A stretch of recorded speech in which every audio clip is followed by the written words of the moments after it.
اور اللہ تبارک و تعالیٰ کی بہت اہم ہے، اللہ تبارک و تعالیٰ کسی قوم کی حالت نہیں بدلتا جب تک کہ خود وہ اپنی حالت نہیں بدلتی۔ اگر ایک قوم اچھی چل رہی ہے، اپنے اعمال نہیں بدلتی، تو اللہ اس کو اچھی حالت میں رکھتا ہے۔ ایک قوم برے حالت نہیں بدل رہی تو اسی حالت میں رہے گی، لیکن اگر وہ اپنے اعمال کو چینج کرے گی تو اس کی حالت بھی جو ہے بدل جاتی ہے۔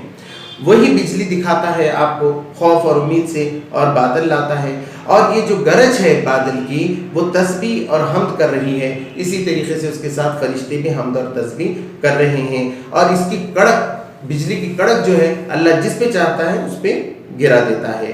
اللہ ہی کے لیے دعوت ہے، اس کی طرف دعوت دو کہ اس کی عبادت کی جائے، اور دوسروں سے دعا مانگنا، دوسرے خداؤں سے دعا مانگنا ایسا ہے جیسے کہ پانی رکھا ہوا اور آدمی کہے ہاتھ پھیلا کر اے پانی میرے منہ میں آ جا، تو کبھی بھی وہ پانی اس کے منہ تک پہنچنے والا نہیں ہے۔ ایسی جو دوسرے خداؤں سے دعائیں مانگی جاتی ہیں بالکل وہ عقارت جو ہے چلی جاتی ہیں۔ ان سے پوچھو کہ تمہارا رب کون ہے تو وہ کہیں گے کہ اللہ، تو پھر بتاؤ کہ تم دوسروں کی عبادت کیوں کرتے ہو؟ پھر اسی نے جو ہے نا اللہ تبارک تعالیٰ نے پانی برسایا، تو اس سے کیا ہو گیا، ندی اور نالے نکل گئے، اور اس کے اوپر جھاگ آ گیا۔ جب زوروں سے کچرا آتا ہے تو کچرا جھاگ بالکل برسات آتے ہی اوپر آ جاتا ہے۔ اسی طریقے سے جب تم دھاتو میٹل کو پگھلاتے ہو، سونا چاندی کو زیور بنانے کے لیے، برتن بنانے کے لیے، اس پہ بھی پھیس آ جاتا ہے۔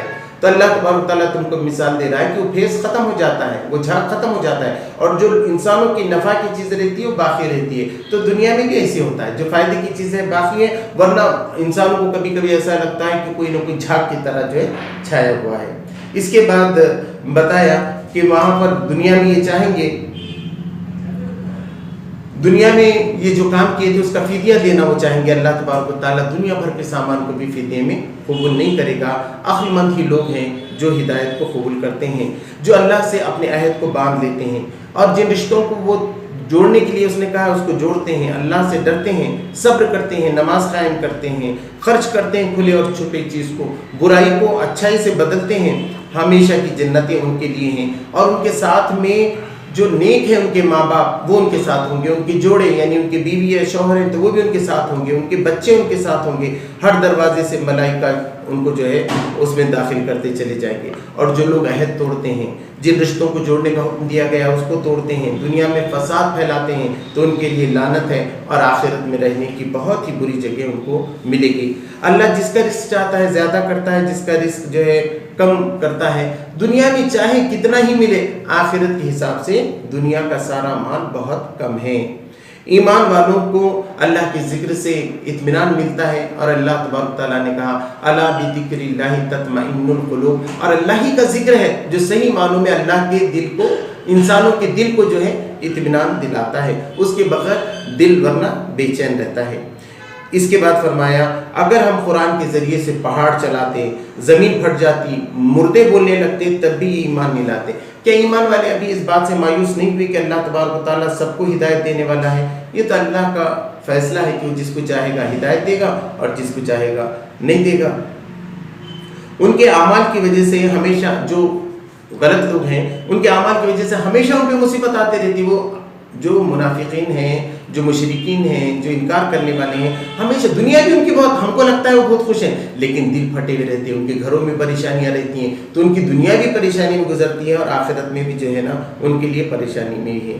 دنیا میں بھی عذاب ہے ان کے لیے اور آخرت میں بھی ہے۔ مومنوں کے لیے جنتیں ہیں، وہاں پر نہریں ہیں اور گہرے سائے ہیں۔ پہلے کے رسول جو بھی آئے تھے وہ بیوی بچے رکھتے تھے، اور ہم دنیا کے کنارے، زمین کے کنارے جو ہے آہستہ آہستہ گھٹا رہے ہیں۔ وہ کچھ چالیں چلتے ہیں، کچھ چالیں جو ہے اللہ تبارک و تعالیٰ چل رہا ہے، اور تم وہ کہتے تھے رسول صلی اللہ علیہ وسلم کو کہ تم رسول نہیں ہو اللہ کے، تو اللہ تبارک و تعالیٰ نے کہا کہ اس کی گواہی کے لیے اللہ کافی ہے، اور ایک کتاب میں لکھا گیا ہے۔ اس کے بعد سورہ ابراہیم ہے، اس کی 1 سے لے کے 52 آیت ہیں، یہ پوری سورہ ابراہیم جو ہے آتی ہے۔ اس کے اندر پہلے لکھا گیا ہے کہ یہ کتاب ایسی ہے جو اندھیرے سے روشنی کی طرف لاتی ہے۔ رسول صلی اللہ علیہ وسلم جو بھی رسول دنیا میں بھیجا گیا ہے اس قوم کی زبان میں بھیجا گیا ہے، وہی بھاشا بولتا تھا جو وہاں کی قوم بولتی تھی۔ ہم جسے چاہتے ہیں ہدایت دیتے ہیں، جسے چاہتے ہیں ہم گمراہ کرتے ہیں۔ موسیٰ علیہ السلام کی بات کہی کہ انہوں نے بنی اسرائیل کو تمام نعمتیں یاد دلائی کہ اللہ نے کیسے فرعون سے بچایا، امن و سلوہ دیا، ساری دیا، تو تم شکر کرو۔ تو قرآن مجید میں بتایا گیا وَلَئِن شَكَرْتُمْ لَأَزِيدَنَّكُمْ، وَلَئِن كَفَرْتُمْ إِنَّ عَذَابِي لَشَدِيدٌ، اگر تم شکر ادا کرو تو اللہ اور دیتا چلا جائے گا تم کو، لیکن اگر تم کفر کرو گے تو اللہ کا بڑا عذاب ہے۔ اور اللہ تبارک و تعالیٰ اگر ساری دنیا کفر کر دے، اللہ کو نہ مانے، تو اللہ غنی ہے، اس کے حیثیت میں، اس کے سٹیٹس میں کوئی فرق ہونے والا نہیں ہے۔ بتایا کہ تمہیں خبریں نہیں پہنچی ہیں نوح علیہ السلام کی، قوم عاد کی، سمود کی، کہ انہوں نے جب یہ پیغام آیا تو اپنے ہاتھ اپنے منہ پر رکھ لیے اور شک کیا اور کفر کرتے رہے۔ کیا تم ان سے کہا گیا کہ تم اللہ کے بارے میں شک کرتے ہو جس نے زمین اور آسمان بنایا ہے اور زندگی کی مدت تم دی ہو؟ انہوں نے کہا کہ تم تو انسان ہو ہمارے جیسے، اور اس لیے آئے ہو کہ ہم اپنے معبودوں کی پوجا کرنا چھوڑ دیں۔ تو انہوں نے کہا کہ ہم بے شک بشر ہیں، مگر اللہ اپنی نعمتیں جس کو دیتا ہے چاہتا ہے دیتا ہے۔ انہوں نے کہا یا تو پلٹ آؤ ہمارے دین میں یا نکل جاؤ ہمارے ملک سے۔ ہم نے رسولوں سے کہا، وہی بھیجی کہ اب ہم انہیں ہلاک کرنے والے ہیں، اب وقت آ گیا آخری میں، یہ تم کو نکالنا چاہ رہے ہیں تو اب ہم انہیں ہلاک کرنے والے ہیں اور تمہیں اقتدار دے دینے والے ہیں۔ یہ تھا دنیا کا انجام، اس کے بعد انہیں جہنم ملے گی۔ یہ عذاب تو صرف ان کا دنیا میں تھا، اس کے بعد جہنم ہوگی جہاں انہیں پلایا جائے گا۔ وہ پی نہیں سکیں گے بلکہ گھونٹ گھونٹ کر کے گلے سے اتارنے کی کوشش کریں گے اور پکاریں گے کہ کاش ہم کو موت آ جائے، بھلا اب وہاں موت کہاں ہے۔ ان کے اعمال جو ہوں گے جو انہوں نے دنیا میں کیے وہ راکھ بن کے آندھی جیسا اڑاتی ہے راکھ کو، ویسے ان کے اعمال اڑا دیے جائیں گے اور وہ دور کی گمراہی میں رہیں گے۔ کیا تم نے دیکھا نہیں کہ ہم نے زمین اور آسمان کو حق کے ساتھ پیدا کیا ہے، اور ہم ایسا کر سکتے ہیں کہ تم کو لے جائیں اور کسی دوسری قوم کو یہاں پر لا لیں۔ قیامت میں یہ ہوگا کہ جو کمزور ہیں، جو بڑوں کی پیروی وہ کرتے تھے، وہ کہیں گے کہ تم کچھ عذاب ہم سے ہٹا سکتے ہو، تو وہ کہیں گے کہ نہیں، ہم اور تم سب یہاں برابر ہیں۔ شیطان کہے گا کہ اللہ کا وعدہ سچا تھا، میرا وعدہ جھوٹا تھا، تم نے خامخواہ میری بات مانی، اب مجھے ملامت کرو، میں تو صرف تم کو بہکاتا تھا، تم ہی میری پیروی پہ آ گئے۔ پھر اس کے بعد کلمہ طیبہ کی مثال دی گئی ہے۔ کلمہ طیبہ یعنی پاکیزہ بات، ہم کہتے ہیں اول کلمہ طیب لا الہ الا اللہ محمد رسول اللہ۔ یہ کلمہ طیب، اس کی مثال ایسی ہے جیسے کہ بہت بڑا درخت ہو جس کی جڑیں جو ہے دور تک زمین میں اتری بھی ہوں اور جس کی شاخیں آسمان میں پھیلی بھی ہوں اور جو ہر آن پھل دے رہا ہو۔ اور کلمہ خبیثہ بری بات کی مثال ایسی ہے، کلمہ کفر کی مثال ایسی ہے جیسا چھوٹا سا جنگلی جھاڑ آ جاتا ہے کانٹے دار، اس کی زمین میں پیر بھی نہیں پکڑ پاتا وہ، اور سوکھ جاتا ہے، اور بارش کے ختم ہوتی ہے ہوا اس کو اڑا کر راکھ راکھ کر دیتی ہے۔ اس کلمے سے، یہ جو کلمہ تم کو ملا ہے کلمہ طیبہ، اس کے ذریعے سے اللہ تبارک و تعالیٰ زمین میں تمہارے قدم جماتا ہے اور آخرت میں بھی تم کو جمائے رکھے گا۔ جو قوم نعمتوں کا کفر کرتی ہے وہ جہنم میں جائے گی۔ اور کہو، میرے بندوں سے یہ بات کہو کہ وہ ایمان لے آئیں، نماز قائم کریں، خرچ کریں کھلے اور چھپیں، اور ڈریں اس دن سے جس کے اندر کوئی خرید و فروخت جو ہے کام آنے والی ہے اور نہ کوئی دوستی کام آئے گی۔ پھر بتایا کہ دیکھو ہم نے کیسی زمین بنائی، آسمان بچھایا، پھر پانی برسایا، پھل دی، کشتیوں میں بھی تمہیں ہم لے کر جاتے ہیں، ہم نے سورج اور چاند کو بنایا اور رات دن کو، اور جو کچھ تم نے مانگا ہم نے دیا ہے۔ میری نعمتوں کو اگر تم گننا چاہو تو بھی نہیں گن سکتے، انسان بڑا ظالم اور ناشکرا ہے۔ ابراہیم علیہ السلام نے کہا کہ اللہ اس گھر کو امن کا گھر بنا اور ہم کو ان مورتیوں کی پوجا سے بچا، انہوں نے کئیوں کو جو ہے گمراہ کیا ہے، جو میری پیروی کریں وہ مجھ سے ہیں اور جو نافرمانی کریں تو بے شک تو غفور اور رحیم ہے۔ میں نے بیابان میں اپنی اولاد کو بسایا ہے اس تیرے محترم گھر کے پاس تاکہ نماز قائم کریں، تو لوگوں کے دلوں کو پھیر اور انہیں بہترین رزق دے۔ شکر کرنے والوں کو ساری تعریف اللہ ہی کے لیے ہے جس نے بڑھاپے میں مجھے اسماعیل اور اسحاق جیسے بیٹے دیے اور میری دعا کو اس نے قبول کیا۔ پھر کہا ربی اجعلنی مقیم الصلاۃ ومن ذریتی ربنا وتقبل دعا ربنا اغفر لی ولوالدی وللمؤمنین یوم یقوم الحساب، کہ اللہ تبارک تعالیٰ مجھے خود نماز کا پابند بنا دے، میرے گھر والوں کو نماز کا پابند بنا دے اور میری دعاؤں کو تو قبول فرما دے۔ اللہ مغفرت فرما دے جس دن یوم حساب ہوگا تمام میرے والدین کی اور تمام مسلمانوں کی، تمام مومنین کی۔ اس کے بعد بتایا گیا کہ اللہ سے جو غافل لوگ ہیں، ظالم، یہ نہ سمجھیں کہ اللہ ان سے غافل ہے، بلکہ وہ ایک وقت دے رہا ہے۔ ایک ایسا وقت آئے گا جس دن ان کی آنکھیں پھٹی کی پھٹی رہیں گی، وہ دوڑ رہے ہوں گے، ان کی نظریں صرف اوپر رہیں گی اور ان کے دل جو ہے وہ اڑے جا رہے ہوں گے۔ لوگوں کو اس عذاب سے ڈراؤ، نبی صلی اللہ علیہ وسلم لوگوں کو اس عذاب سے ڈراؤ کہیں گے کہ اسے ہٹا کر، اب جب وہ عذاب دیکھیں گے قیامت میں تو کہیں گے کہ اللہ اس کو ہٹا دے، اب ہم ایمان لاتے ہیں، ہم جو ہے نا اطاعت کریں گے، قسمیں کھا کر کہیں گے۔ اور کبھی وہ دنیا میں کہتے تھے کہ ہم کو تو کبھی زوال ہی نہیں آئے گا، ہمیشہ ہماری حکومت رہے گی، ایسی چالیں چلتے تھے کہ اس سے پہاڑ بھی ہل جائیں۔ اللہ اپنے رسولوں کے وعدے کی کبھی خلاف ورزی نہیں کرتا ہے۔ زمین اور آخرت میں یہ زمین اور آسمان بدل دیے جائیں گے اور اللہ تبارک تعالیٰ دوسرے زمین اور آسمان بنائے گا۔ مجرم اس دن زنجیروں میں بندھے بھی ہوں گے، ان کے کپڑے گندھک کے ہوں گے اور ان کے چہرے آگ پر بھنائے جا رہے ہوں گے۔ ہر شخص کو پورا بدلہ دیا جائے گا۔ پہنچا دو لوگوں تک یہ بات، تمام انسانوں تک یہ بات پہنچا دو اور اس سے لوگوں کو ڈراؤ۔ تمہارا خدا ایک ہی خدا ہے، شاید کہ عقل مند اس بات کو سمجھ جائے۔ اللہ سے دعا ہے کہ ہمیں نیک عمل کی توفیق عطا فرمائے۔ وآخر دعوانا